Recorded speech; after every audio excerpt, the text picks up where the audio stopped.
Hi everyone, my name is Arpana Rayamajhi. I am, for the lack of better words, I'm an artist living and working in New York City. I was born and raised in Kathmandu, Nepal. I lived there all my life up until I was 24-ish.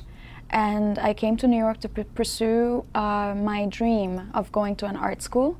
After having done that, I'm currently living and working in New York right now, and I am a jewelry designer, amongst other things, and currently I'm studying acting. And I am very, very happy to be here today with Anuz and Dipika in the podcast at the end of the day. Thank you so much, Arpana. Oh my gosh, I am so happy to be here. You are an artist, you are a jewelry designer, you are a model, and you just let us know that you are also into acting. Yes. What made you decide and think about acting? So ever since I was really, really young, people would, before even ask me my name, they would ask me if I was going to be an actor when I grow up, just like my mother. So I grew up in a household. My mom was an actor who did theater. She also did radio, predominantly film and television. And so I grew up around it, and I think, I don't really know what I come across as to people, but maybe people saw that I could act from when I was really young. I would tell people that I wanted to do something on my own, like music or art, because I think when you have a mother like mine who was really, really prolific in what she did, we would like you to mention your mother's name as well. My mom's name is Sushila Rayamajhi, and she was one of the first female actors, not the first one, to break into the industry and sort of like set a standard for women to come into the industry. So I grew up around that. She was really, really good at what she did. She was really fantastic. But you feel that you're going to be compared to your mother, or you're going to be disappointing her because you're just not as good enough. It was too much pressure for me. Plus, when you're a kid, you want to find your own identity. So I decided to venture out into everything that I did. I studied music for 3 years. I went to school, art school, for 4 years. I'm doing jewelry now, and I'm in fashion, and I'm in modeling. But everything that I did in my life was always trying to put me in front of the camera. Like when I started making jewelry professionally, I did not really see myself as a face. I was going to be more like behind the scenes creative, which is a role that I still really enjoy, because you get to do everything, but you don't really necessarily have all the eyes on you. True. But jewelry started getting me modeling jobs, and I started taking them. I just kept being in front of the camera. And then... was that ever your plan? To be in the camera? And now we have to mention this before we get deeper into the conversation. It is so strange, and it's really unbelievable to me personally, and a lot of people would agree with me, because you at such a young age, you have been covered in very renowned publications, including the New York Times, Vogue, and you have made it to the Victoria's Secret. Your designs have been worn by celebrities, so popular celebrities. It's amazing. It's pretty amazing to me too. It's pretty incredible. Some of it I still can't wrap my head around it. It just happened, and I'm like, wow, there's a lot going on. And the thing is, I think everybody, the idea of success or the idea of growth keeps changing, and it keeps getting bigger. So 2 years ago, I started finding myself in the midst of everybody talking about my work, especially in New York, and I think that's where majority of my audience really is. And now Kathmandu is also growing. But it was rather strange. I think we come from a place, and I don't want to sound cheesy when I say this, we come from a place where we really believe in karma. We talk about karma all the time. And I think if you have that sincerity in you, if you are willing to work hard, and again, if karma is on your side, things I think just unfold, provided that you are working towards it. I was working towards being more of a creative head. I wanted to be the boss behind the scene, did everything, and then everybody else got the attention, but it was my work. Let's get into your initial days in America, where you thought of starting this career in jewelry designing. I wonder, if somebody comes to America and if he or she says, I want to be a doctor, engineer, you know, those are like conventional career path where you go and study, you get a degree, and then you go for a job. Right. But this profession which you chose is something unconventional. Right. So what made you choose this career? Let's start from the beginning days. Coming here, it's very difficult to do that. I'm not gonna lie. When I was in school, you know, you don't really have a working visa. I had to wait until my OPT to like even think I could pursue this. Right. I was making jewelry on the side. In my apartment, you know, working with materials that I could afford, like beads, because they were cheap. I brought them from Nepal. I did not even have the means to work with metals. I couldn't. I worked as a waitress for a while, which, you know, I am very proud to say that I did. I have no shame in it. Yeah, how long was that while? On and off for like 2-3 years, you know, and like even after I graduated from school, when I had OPT and I could legally work, even I was working then, you know, I did it for a while. Right. And then I went on a trip to Japan with all my jewelry, and my friends helped me put together a little pop-up show. I sold everything that one night. All my friends were very supportive. This one particular friend, Guy in specific, and he like put together the show for me. All our friends, his friends showed up, they supported my work. I sold everything in a night. That's when things got really difficult for me. I was like, I can't go back to New York and not be a jewelry designer now. So I came back here. My boyfriend then, I was like, hey, so I'm gonna quit working. And I need you to like really like just think that I'm doing the right thing for a few months. And he even said, I will support you for a few months, but if you don't have things going on by summer, you're gonna have to start working. And I was like, of course I'm going to. I was in my apartment freaking out for months, and I had so much work in my room, and I'm like, what am I? Work meaning like in terms jewelry, of what you have to design. In terms of jewelry, I didn't have to design anything. I was just doing it for myself. Yes. Right. And I had all this work, and I'm like, oh my God, what am I doing in my life? You know, and artists will always find themselves in an existential dread. So when you were working on your own, you didn't have any clients, potential clients buying your jewelry, right? But you were still working for yourself. Yeah. Isn't that crazy? It is. It is crazy. It's insane. It is crazy. Yeah. It's insane. It's, you know, when I had all this work, my friends were the first people to ask me where I bought the jewelry, and because I said I made it, they were like, oh, can you make me some? It was first friends of friends, and then later. I was making jewelry for myself, for sure, in the beginning. But when, it's kind of like the highest compliment, you know, when somebody else wants what you did for yourself, and they're like, oh, I want a piece of that. That realization for me is still very, very interesting. I was selling jewelry to young women before I was even written up about, because a few people saw something about my work that they just, I don't know, it kind of resonated with them. And after I got a few articles about my work, and you know, I started modeling a little bit, and I started using myself as a PR stunt. You know, I was my own PR. I was wearing my jewelry no matter what shoot I went to. That's how I got Victoria's Secret as well. It's a strange journey. It's but the reason, and I'm very humbled by this, maybe just maybe it worked out for me because I was sincere.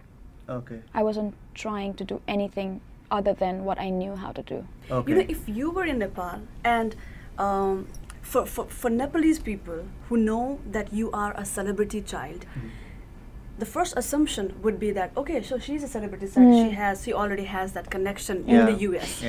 Yeah, not at all. Not at all. Not you didn't true. know I did not know anyone, and I was not going out, and I was not socializing. I had friends who were doing well, because in the arts, I mean, you know, it's an industry. It's sort of like its own community. I had friends, close friends and distant friends, acquaintances who were doing really, really well. I was not going out. I still barely go out. It's terrible to say. I put work as my first priority, friends and family, and then socializing is like the end of it. You know, I'll go to work events. I was not in any way connected to anyone here. I got written up by a journalist who I absolutely can never, ever, ever thank her enough for. Her name is Marjan Carlos. She used to work for Vogue, US. She found me and she wrote about me, and after that, it just went on. Right. So Arpana, I'll just take you to the deadline your boyfriend gave you to you, right? Yeah. So you were working for a second. I just want to like dig in more. You were given a deadline. You were working for yourself. Then what happened?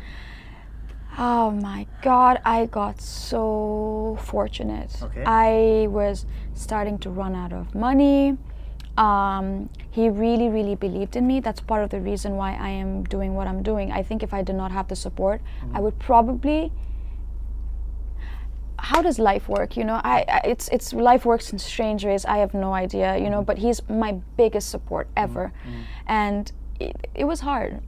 You know, every day I'd wake up and I'd make like a bunch of stuff. Like I would work 12 to 14 hours without, not without stopping. You know, I'd stop, but I was working like long hours. And what would you do with the designs that you had? Yeah, I did not know. I did not know, and I didn't know what to do. So I started sharing them on Instagram, just because I felt like they had to live outside of my house and outside of my apartment. Like my work had to have a life. I started sharing that, and I was really just making like a little bit of money here and there. The sales were like all over the place. It wasn't really like a company. And then I got written up by Vogue.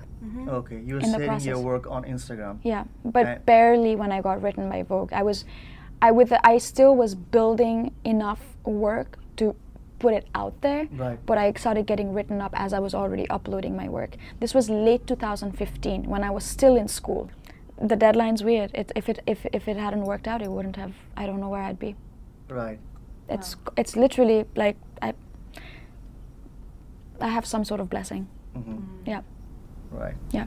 And when did you decide to have your own company and take it in a fully professional level? 2016. Okay. So 2016, late 2016, a really, really good friend of mine who now she's doing really well in the New York Times. She's like a young journalist who started out as a designer.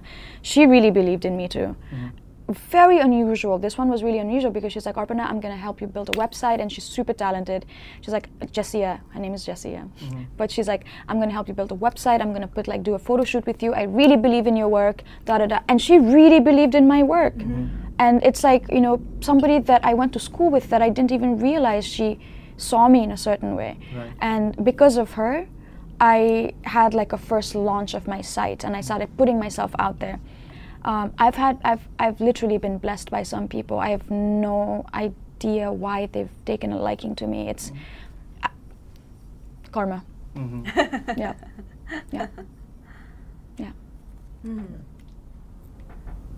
I still have so many questions. Arpana is all here to I'm all yours. I'm all yours. I'm just concerned about the time. So now we're at the end of the podcast, Arpana. Yes.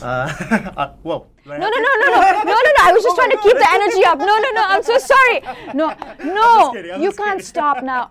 No, guys. I'm gonna be here for the next 1 hour. No, we don't have that time. Okay. Oh gosh. Even we are busy, Arpana. Okay. Oh, I'm so sorry. So sorry. So many questions. Okay. Maybe later. Podcast number 2. So, Arpana, if you had to give any career advice to newly arriving immigrants like us, what advice do you want to give out to them? You have to get out of your comfort zone. If you get too comfortable, you're not going to grow. That is a fact. Nobody grows when everything is working out for you. You know, so as anybody from anywhere in the world, when you move to a new country, you have to be open to the entire world, that, you know, the new world that you're going into. You can't just be like, well, there's a group of Nepali people, or there's a group of Bangladeshi people, there's a group of like people from Malawi, and I'm just gonna go and like hang out with my group. That mentality, community is very important, but I also do think that one has to really submerge in the culture that you're going into. Otherwise, why are you moving somewhere else? If you want to do the same thing that you're doing, then why move? It's better back home, you know? So for me, it was, I'm not gonna lie, when I first moved to New York, I would go to a lot of these art openings in Chelsea, you know, and I'd see like people in black suits, everybody looked really good. They felt very intimidating to me because I would listen to what they were talking about the work, and I felt like it was a world that I didn't understand. Everybody knew more than I did. A few times of going into it, you realize a lot of it is just stocks. People are just people no matter where in the world, you know, like it's like everybody is like a little too important than they are, and you know, you realize you're like, oh my God, like there's a superficial like thing that everybody's putting up because we all are trying to be the best version of ourselves. That's one side. Submerge in a new culture, be open. I know it's intimidating, but you have to delve into it. The second thing is you have to believe in your work. You have to believe in yourself before anybody else does, because if I meet somebody that doesn't believe in themselves, I don't know if I should believe in them. What would be a good way to get in touch with you? Sure. So this is something that I get quite often, and unfortunately I don't have time to respond to everyone, but I try to respond as much as I can. The best way to get in touch with me is through email. Right. And my email address is info @arpanarayamajhi.com. So finally we have to wrap up, and though we don't want to do that, maybe thank you so much for your time. Thank you so much. Of course, thank you guys so much for having me here, and I hope I made some sense. Thank you so much for listening to this episode and watching to this episode. And before we sign off, we have to say thank you to the English Speaking Union or Annie Rome New Immigrant Center for providing us this wonderful space to record our conversation today. If you are a new immigrant in the United States, or if you are a refugee in the United States, English Speaking Union provides free English classes as well as professional development classes. So definitely reach out to the English Speaking Union. Yeah, and do log into our website, podcast@theendoftheday.com, to watch and listen to previous episodes. Until then, so time to go. Bye-bye. Hey guys, a quick note. If you have a personal story that you think might be helpful to the newly arriving immigrants in the US, please contact us. We would love to feature you in our podcast. Go to our website, podcast@theendoftheday.com, and write to us by going to the feedback section. And by the way, if you love this podcast, you can support us with a small donation. Your help will enable us to continue producing more episodes. The link to support our podcast is in the description below.